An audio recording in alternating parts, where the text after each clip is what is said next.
I'm going to be going over a few atlas trees I have made for the upcoming league start with a beginner and endgame level tree for each one.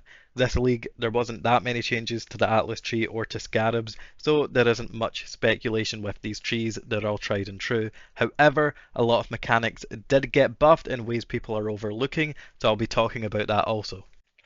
The first tree right here is a template for a generic atlas progression tree. I'll real quickly go over it. You want to path down the middle first, take a right, get the Kirak mission chance. The reason for this is because Kirak has gotten buffed with this league.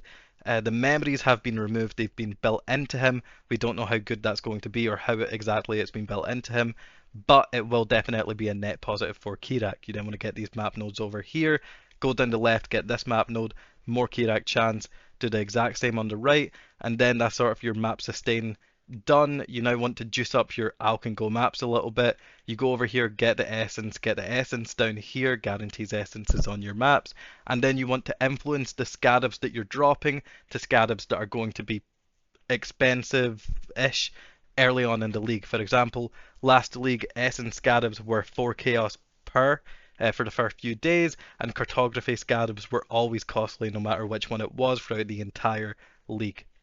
And onto the first, the real tree, which is a Legion focused tree. You want to path down the right, take all the Legion nodes. You want to take Scarab Chance because Legion is one of the best Scarab farms in the game, especially early on. And you want to again go to the middle to influence which Scarabs you are dropping. Cartography is 100% going to be wanted.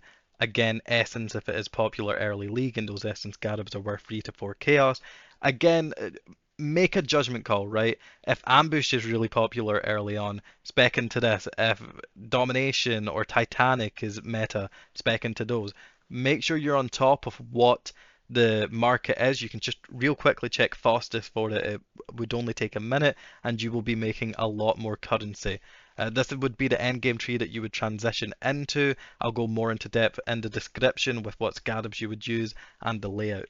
But why run Legion? There's a misconception that Legion becomes an unprofitable mechanic after the first few days of the league, and that's not true. I've ran it from early to mid to late league before, and it's always good money. But especially this league, Legion's got a decent amount going for it. The crafting recipe now costs 2 more chaos, it's up to 7 from 5, but it's got an additional Legion encounter, which means the average per Legion is 3.5 chaos rather than 5 in previous leagues. Once you've got your tree set up like this, and once you can clear legions completely, I would absolutely recommend to use that craft always. 7 chaos might seem a bit steep, but you will definitely make it back. If you could make back the money in the 5C legion, you can make it back in the 3.5C legion. On top of that, Dunes is once again tier 2, which means if your build is struggling, you can take the difficulty all the way down and run these lower tier maps, and Legion even in lower tier maps is pretty decent currency. Dunes is also connected to Defiled Cathedral, an extremely meta map for div card farming, which means you will be able to do the 2 map ping pong strat nicely with those. The other thing Legion has going for it is this: every single Atlas node that grants a percent chance for a league mechanic to show up now also grants the same percent chance for those league specific scarabs to drop. This means for Legion you will have over a 100% increased chance to drop Legion scarabs in your map. This is both good and bad. It's good for league start since to start juicing with Legion, scarabs cost 4 chaos per early league day 2, day 3. That was up to 15 to 20 chaos per map, which was too much. These new additions to the nodes will likely make Legion scarabs cheaper and will make you sustain them easier yourself. The downside, however, is later on in the league when these scarabs crash and are worth 1 chaos, Legion is receiving a massive unavoidable nerf by increasing the drop chances of these scarabs when you do not want them dropping. The second tree is a Beast and Essence focused tree. In my opinion, these are the 2 most reliable early league moneymakers in the game. Crafting is always incredibly important on League Start. Einhar, in my opinion, the most brain dead moneymaker in the game. And Essence is the most reliable strategy in the game. You can never lose money on it. It's as simple as taking all of the Essence nodes, taking all of the Einhar nodes, and that is it. There is an Einhar node in the middle, right up here. This was over here before, I believe. I think it got replaced with this node. It's not really the end of the world to go path to there. We do not take Crystal Resonance on the beginner tree. We do, however, in the more end game focused tree. If you feel like you can handle Crystal Resonance, obviously get it. It is free money every single map.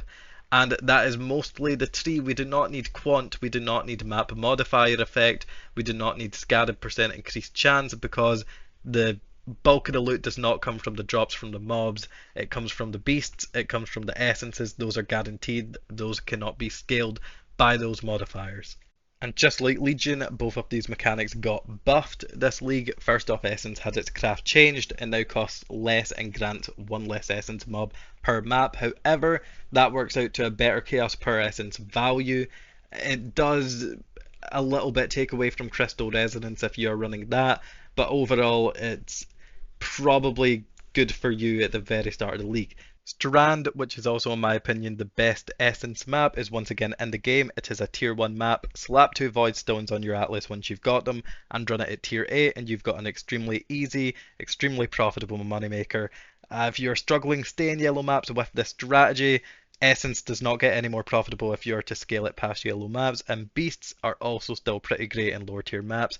So there's really not much of a reason to push it to tier 16 and do 8 modded. Just stay in yellow maps and you'll still make a great chunk of money. Beast, just like Legion, will receive the percent increased chance to its scarabs. It's kind of whatever since this strat doesn't drop many scarabs anyway, but it'll still help a bit with sustaining your own scarabs. And the last tree I'm going over is Harvest. This tree is entirely pathetic, so I'll go into the actual endgame one more for this one. But a quick rundown, Harvest scales with pack size and quant. So for the basic tree, we just want to grab all of the Harvest nodes, the increased effect of modifier nodes right here, and all of the quant over here.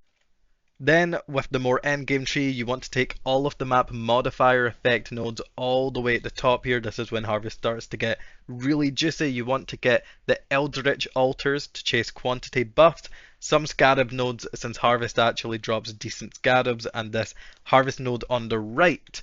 If you want to do crop rotation, I'd recommend this setup. I've personally tried out a lot of combinations, and reducing all purple and one yellow makes me feel like I get a good balance of crops to maximize my amount of yellow juice when I'm doing crop rotation myself. If you don't want to do crop rotation, just remove this node and then add these nodes over here to get yourself more yellow juice. If you want to do imbued, you would want to again put the crop rotation right here, and you'd want to remove these two, and you'd want to allocate this, then remove these two nodes, and then remove this cluster over here. Since imbued harvest does guarantee harvest in your map, you do not need to reach 100%. And as always, the map choice is Jungle Valley, and just like the other league mechanics, Harvest has gotten buffed. Before, when running Harvest with Scarabs, you always had Scarab slots spare. However, the Scarab of Monstrous Lineage was a guaranteed Scarab that you always ran with Harvest, and it has had the limit upped, which means you can now double up on that, and that should increase your juice by a little bit, which is pretty good. Not only that, the percent increased chance for Harvest Scarabs from the new nodes actually should flat out buff maps around with Harvest massively. The Harvest Scarabs are always going to be extremely expensive since it is a very profitable mechanic at all stages of the league. This is probably one of the mechanics that benefits the most from the Scarab changes on the tree.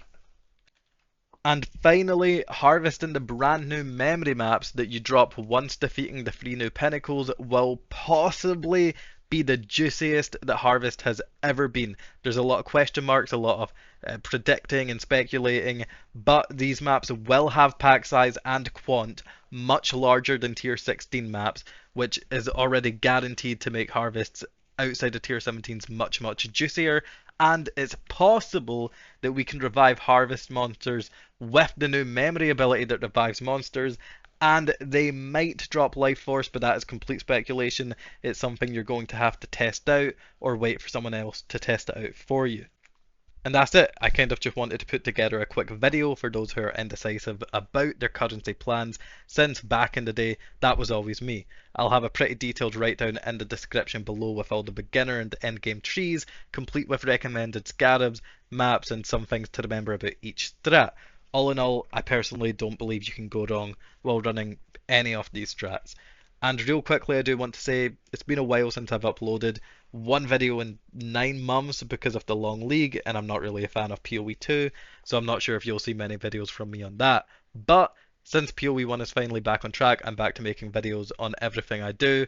If I'm not playing, I'm not uploading. If I am, I will. I treat this channel sort of like my own personal diary. Every strat I run, every interaction I ever find will always be uploaded here. So if any of that interests you, consider subscribing, and I wish everybody a great league start.